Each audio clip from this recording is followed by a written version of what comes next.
ठीक है, स्वागत है बच्चों। अब हम आज का टॉपिक जो है, अभी इसके आगे हमने पढ़ा बीजी व्यंजक क्या है, बीजी व्यंजकों के बारे में हमने पढ़ा। बीजी व्यंजकों के पद एवं घात, जो पद एवं घात है, बीजी व्यंजकों की बात होती है तो उसके पद तो कहा जाता है बहुपद। एक शब्द आता है बहुपद, ठीक है, बहुपद। तो जैसे पिछली कक्षा में हमने बताया, पिछले सेशन में, कि जब कोई एक बात कही रहती है कि कक्षा में कुछ बच्चे हैं या बागीचे में कुछ पेड़ है, कुछ पौधे हैं, तो जब कुछ की बात आ जाती है तो वहां पे हम निश्चित तौर पे किसी अल्फाबेट, किसी अक्षर का प्रयोग करते हैं।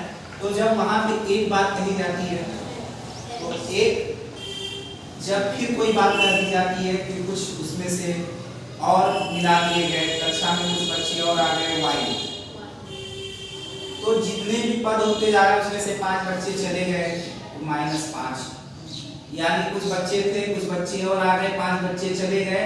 तो ये सारी बातें जितनी बार, जितनी शर्तें लगाई गई हैं, ये सारे पद होते जाते हैं। तो ये पद है, यहाँ पे ये एक पद हो गया, 2 पद हो गया, ये 3 पद हो गया, यानी इस तरह से ये 3 बातें कही गई हैं, 3 पद हो गया। यानी कि पद क्या होते हैं, जितनी बातें उसमें कही गई, जितनी बार इन बीजी संख्याओं का जोड़ या घटाव होता है,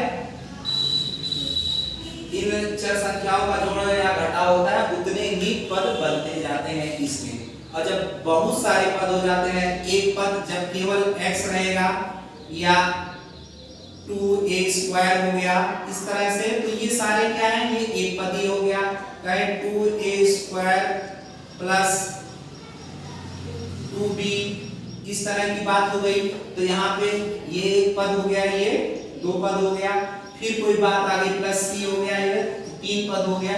तो इस तरह से और भी पद हो गए तो ये बहुपद हो जाते हैं।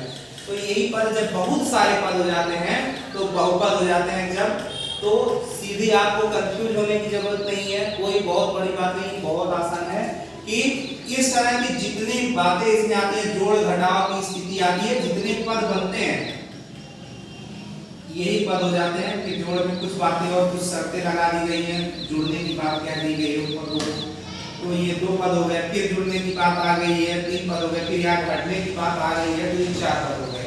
तो ये 4 पद यानी ये बहुपद भी कहा जा सकता है। तो यही होते हैं, 1 पद, 2 पद, 3 पद, बहुपद, इस तरह की स्थिति बनती है ये बहुपद। अब हम बात करते हैं घात। घात कहते हैं एक घातीय समीकरण, 2 घातीय समीकरण, एक घातीय बीजी व्यंजक, 2 घातीय बीजी, ये कैसे होते हैं घात की बात। तो घात के लिए जैसे अभी यहाँ पे हमने यहाँ लिखा था 2a² प्लस 2b, तो यहाँ पे इस बीजीय व्यंजक में सबसे बड़ी घात यहाँ पे है a², यानी कि यहाँ पे a की घात क्या है, a की घात, इस बीजी व्यंजक में सबसे बड़ी घात a², a की घात क्या है 2, a की घात जो है वो 2 है। यानी कि इस बीजीय व्यंजक का जो घात होगी वो 2 घात होगी, 2 घात, यानी इसको कहते हैं द्विघातीय बीजी व्यंजक, द्विघातीय बीजी व्यंजक, या समीकरण भी कह सकते हैं इसको, द्विघातीय बीजी, या इस तरह से स्थिति आती है 2a² प्लस 2b प्लस 3 = 0, इस तरह का। तो ये कितने घात का समीकरण इसको कहा जा सकता है, 2 घातीय समीकरण, क्योंकि यहाँ पे a की घात जो है 2, जो मैक्सिमम घात होगी 2 घात होगी। द्विघातीय व्यंजक ये द्विघातीय समीकरण है, अक्सर होता है द्विघातीय समीकरण, समीकरण है ये।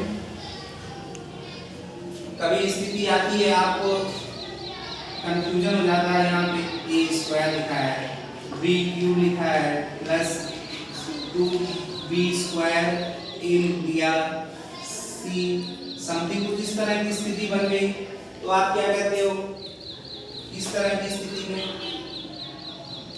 इसमें हमने आप कहोगे यहाँ पे कितने घात के समीकरण हैं? तो ये समीकरण आप क्योंकि ये गुणे में है तो यहाँ पे घात ये a की घात अलग है, ये b जो है ये दोनों अलग अलग चर राशियां हैं, इसलिए ये मिक्सा भी ये a होता ये भी a होता तो ये a पर घात 5 हो जाते हैं। लेकिन फिर भी हम इसकी घात को गिनेंगे, a की घात कितनी है? 2 है, a की घात 2 है, b की घात 3 है, कुल 5 घात हो गई। तो ये 5 घातीय समीकरण हो गया, ये 5 घातीय समीकरण हो गया, यानी समीकरण की घात 5 घातीय समीकरण है। तो इस तरह घात की बात हो गई है, तो आप लोग समझ चुके होंगे घात